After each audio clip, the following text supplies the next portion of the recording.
নমস্কার, প্রিয়াস কিচেনে আপনাদের সকলকে স্বাগত। আমি আবার আপনাদের কাছে একটি নতুন রেসিপি নিয়ে ফিরে এসেছি। আজকে আমি দেখাবো শীতের জনপ্রিয় একটি রেসিপি। তার জন্য আমি এখানে একটা বেগুন নিয়েছি, ঠিক এইভাবে মাঝখান থেকে কেটে নিয়েছি, আর তার সঙ্গে নিয়েছি একটা টমেটো। এবার এতে কিছুটা পরিমাণে তেল লাগিয়ে নেব, ঠিক এইভাবে।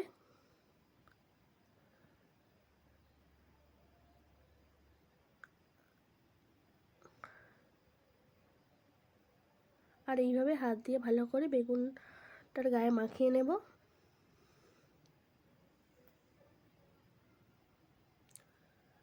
আর এই টমেটোটাতেও লাগিয়ে নেব। এবার একটা রুটি সেঁকনি নিয়েছি, সেটা এবার গ্যাসের ওপর বসিয়ে দেব। আর বেগুনটা পোড়ানোর জন্য এর ওপর রেখে দেব।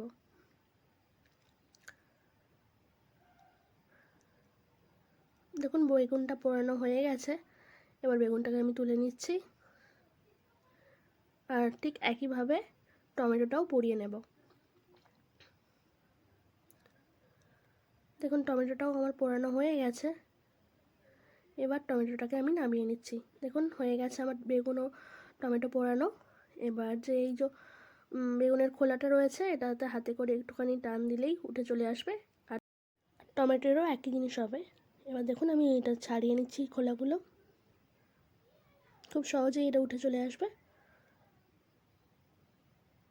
দেখুন আমার খোলাটা ছাড়ানো হয়ে গেছে। এবার আমি একটু চামচ করে দেখে নিচ্ছি এর মধ্যে কোনো পোকা টোকা আছে কিনা।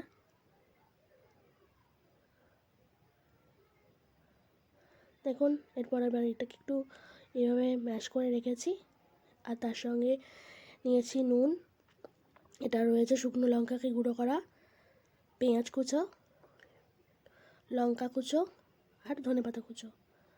এবার এর সঙ্গে আমি কিছুটা পরিমাণে সর্ষের তেল নিয়ে নিচ্ছি।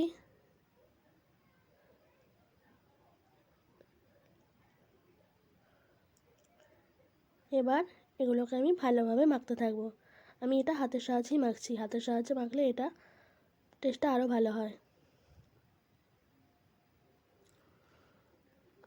প্রথমেই আমি এখানে শুকনো লঙ্কা গুঁড়ো করাটা দিয়ে দিলাম এবং তার সঙ্গে নুন দিয়ে দিচ্ছি।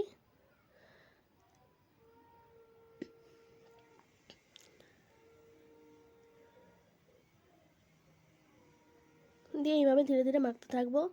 এবার পেঁয়াজ কুচোনোটাও দিয়ে দিচ্ছি এর মধ্যে।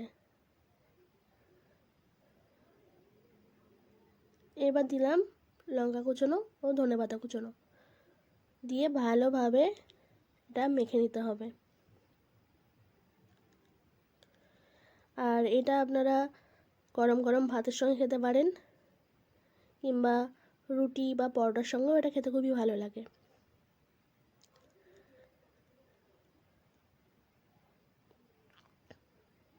দেখুন আমার এটা তৈরি হয়ে গেছে। এটা ঠিক এরকমভাবে মেখে রাখতে হবে। দেখুন এটা কতটা সুন্দর হয়েছে, এটার পোড়া ফ্লেভারটা খুব সুন্দর লাগে এর মধ্যে। আর আমার ভিডিওগুলো যদি আপনাদের ভালো লেগে থাকে, তাহলে অবশ্যই লাইক, কমেন্ট এবং সাবস্ক্রাইব করে আমার চ্যানেলটির পাশে থাকবেন এবং আমাকে নতুন নতুন ভিডিও বানানোর জন্য উৎসাহিত করবেন।